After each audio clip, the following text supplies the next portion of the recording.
berdoa, mulai. Berdoa, selesai. Untuk hari ini siapa yang nggak hadir? Ketua kelas siapa ketua kelas? Dari siapa lagi? Hah? Rahel ya? Kemarin sama Bu Sutinda belajar apa kamu? Nyanyi tentang wilayah. Itu materinya tentang majas. Kemarin Ibu Sutinda sudah menjelaskan belum materi tentang majas?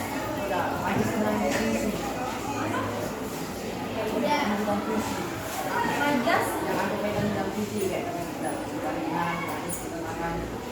benar, majas itu ada majas peralihan dan juga ada perumpamaan ya, majas itu ya.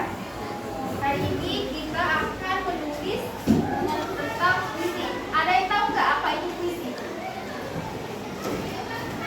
Ada yang tahu nggak apa itu puisi? Puisi adalah karya sastra yang terdiri atas bait, larik, dan memiliki 5 serta irama. Betul. Kalau puisi itu memang berkaitan dengan yang namanya bait, larik, itu baru di unsur fisiknya. Kalau puisi itu ada 2 unsur. Ada yang tahu nggak apa unsur yang berkaitan dengan puisi? Baiklah, kalau banyak yang belum tahu, Ibu akan menjelaskan mengenai puisi. Ada yang mau membaca mengenai pengertian puisi? Silakan. Itu siapa yang ngobrol? Siapa yang ngobrol? Baca pengertian puisi. Yang di Puisi merupakan ekspresi karya yang mengisi tentang pikiran dan perasaan yang dituangkan dengan perkataan dengan gaya bahasa kreativitas dan imajinasi dengan rangkaian bahasa yang indah serta mengandung irama dan makna. betul. Kalau puisi itu suatu karya yang berkaitan dengan pikiran, yang berkaitan dengan perasaan kita. Sedangkan ciri-ciri puisi itu ada 5. Yang pertama ada berisikan ungkapan pikiran, perasaan, dan pengalaman penyair yang bersifat imajinatif. Ada yang tahu imajinatif nggak? Imajinatif.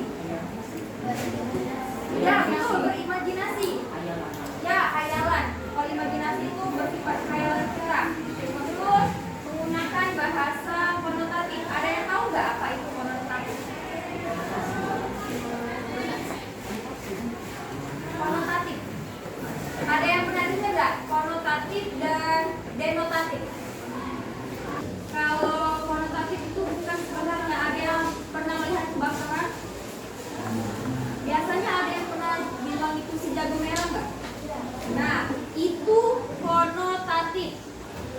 Itu bukan kata yang sebenarnya, itu konotatif ya, bukan sebenarnya. Si jago merah berarti itu ya kiasan, api yang membara. Itu konotatif. Selanjutnya terdapat pemadaan segala unsur bahasa, terus menggunakan diksi yang tepat dengan memperlihatkan irama atau bunyi, terus dapat dibentuk oleh tipografi. Ada yang tahu nggak apa ini tipografi? Tipografi dalam puisi, ada yang pernah melihat puisi nggak? Coba buka di bukunya itu nggak bentuk puisi?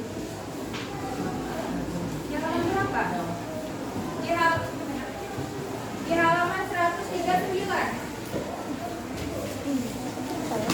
Enggak, di halaman 139. Itu ada puisi tentang apa? Ya, itu kata-kata yang digunakan rapi enggak? Rapi enggak penulisan puisinya? Nah, itu yang namanya tipografi. Tipografi itu seandainya di sini ada 4 kata, di bawahnya ada 5 kata, terus di sini ada 4 kata lagi, itu berarti tipografi dalam puisi. Tipografi itu baris dan larisnya itu rapi, seirama dengan di atas. Seandainya puisi yang pertama itu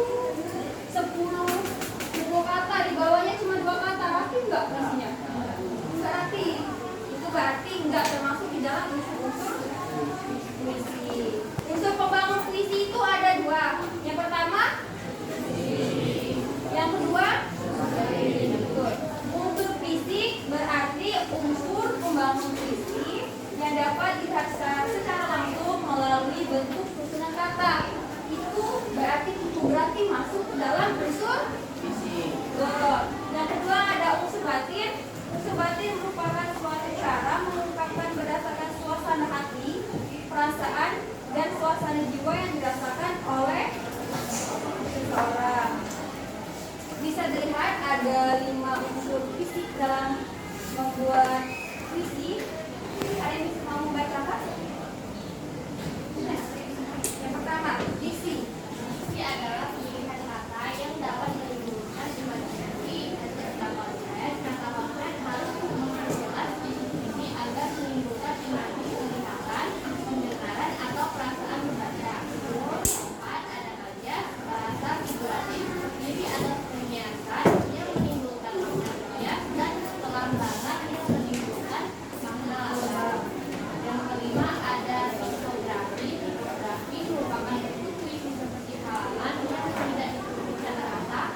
Di kanan kiri, pengaturan barisnya hingga baris kiri yang tidak selalu dimulai dengan huruf kapital dan diakhiri dengan Oh, jadi unsur fisik dalam membuat puisi itu ada 5. Yang pertama ada diksi, yang kedua ada, yang ketiga ada, keempat, yang kelima.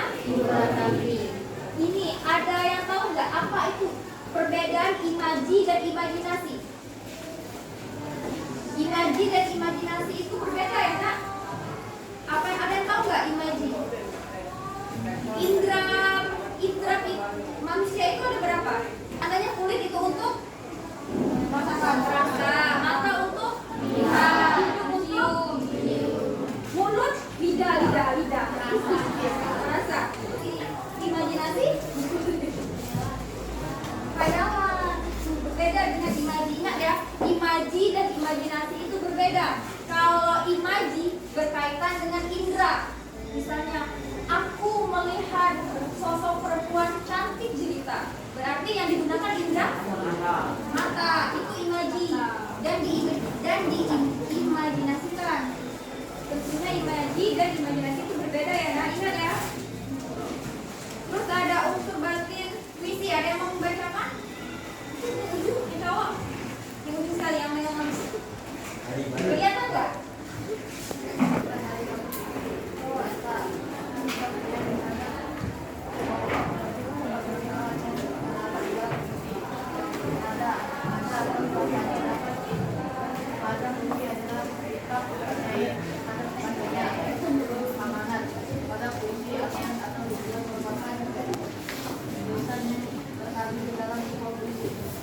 Betul.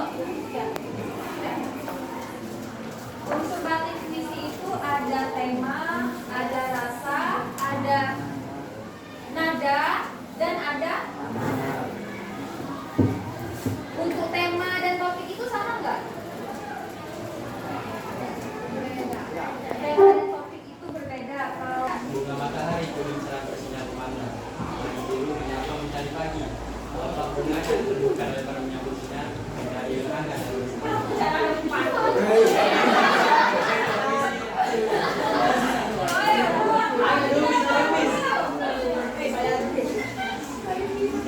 Bunga matahari kuning cerah bersinar kemana, pagi biru menyapa mencari pagi. Kelopak bunga yang terbuka lebar menyambut sinar dari yang hangat dan mesra.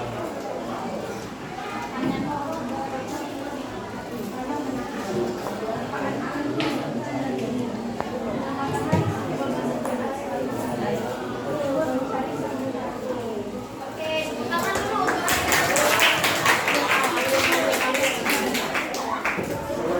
Satu kelompok 4 orang. Nah, yang belakang ngadap ke yang baris ini ngadap ke belakang. Yang belakang juga. Yang itu yang baris ketiga ngadap ke belakang. Baris pertama dan baris ketiga ngadap ke belakang. Jadi kelompoknya itu temanya bebas ya.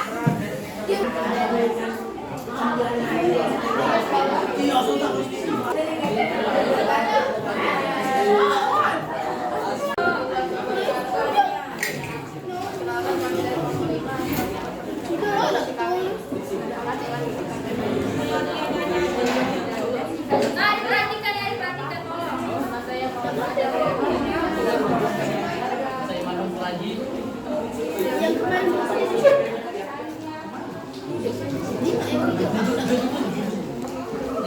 istri yang mengabaikan cintanya selama 3 tahun. Ada sesuatu yang mulai bergerak dari tanganku. Aku merasakan tak seperti yang aku inginkan. Aku melihat dirinya dalam kegelapan. Aku merasa dia tak memiliki perasaan. Aku mendengar dia tidak peduli denganku. Aku merasa jatuh. Perhatikan ya, Nak, perhatikan. Amin. Aku seperti yang dia tahu. Di sini aku sendiri. Ini seperti menantang diri. Ini seperti hidup.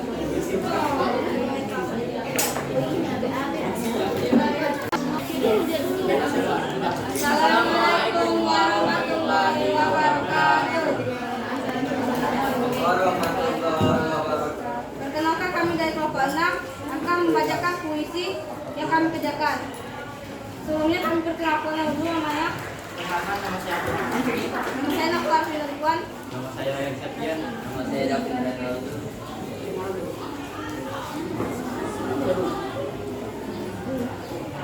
Mawar bapak kami. Teringat akan suatu kenangan. Namun, titik itu telah terlewati. Hanya tersisa angan. Berharap kita tak akan berpisah. Mengukir ulang bersama-sama.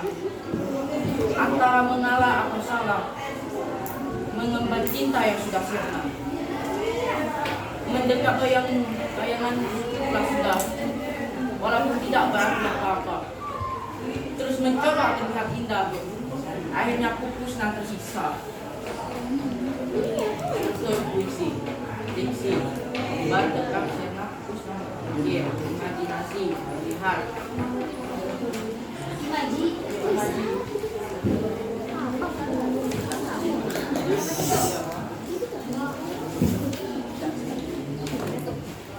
Kami akhiri dengan wassalamualaikum warahmatullahi wabarakatuh.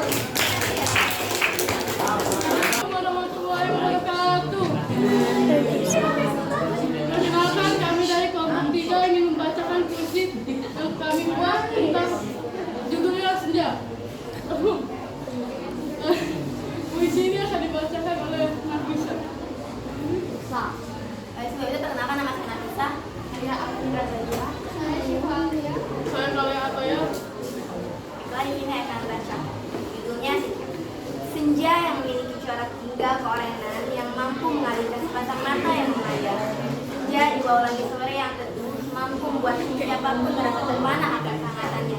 Dan benar kata orang, senja sangat indah seperti seseorang yang mampu membuat kita merasakan arti keindahan dunia. Tapi sayang, hadirnya hanya akan bertahan sementara dan pada akhirnya sama seperti senja, sosok itu hilang selama malam yang cerah.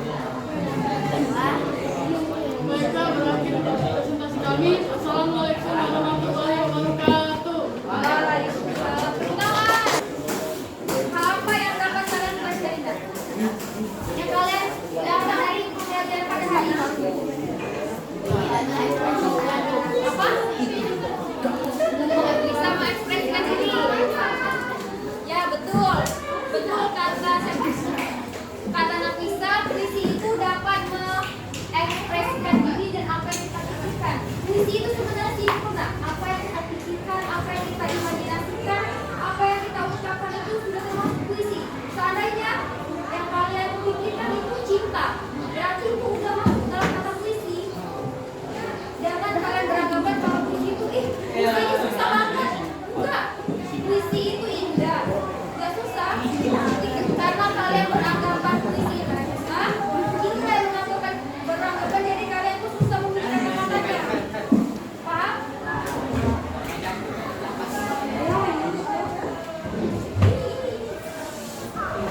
Coba ada apa itu puisi? Puisi itu ada satu sastra yang berisi bait 5. Jadi puisi itu berisi satu baris yang memiliki makna. Ya betul. Puisi itu berarti satu beberapa baris yang memiliki makna ya nak. Untuk tidak perlu membangun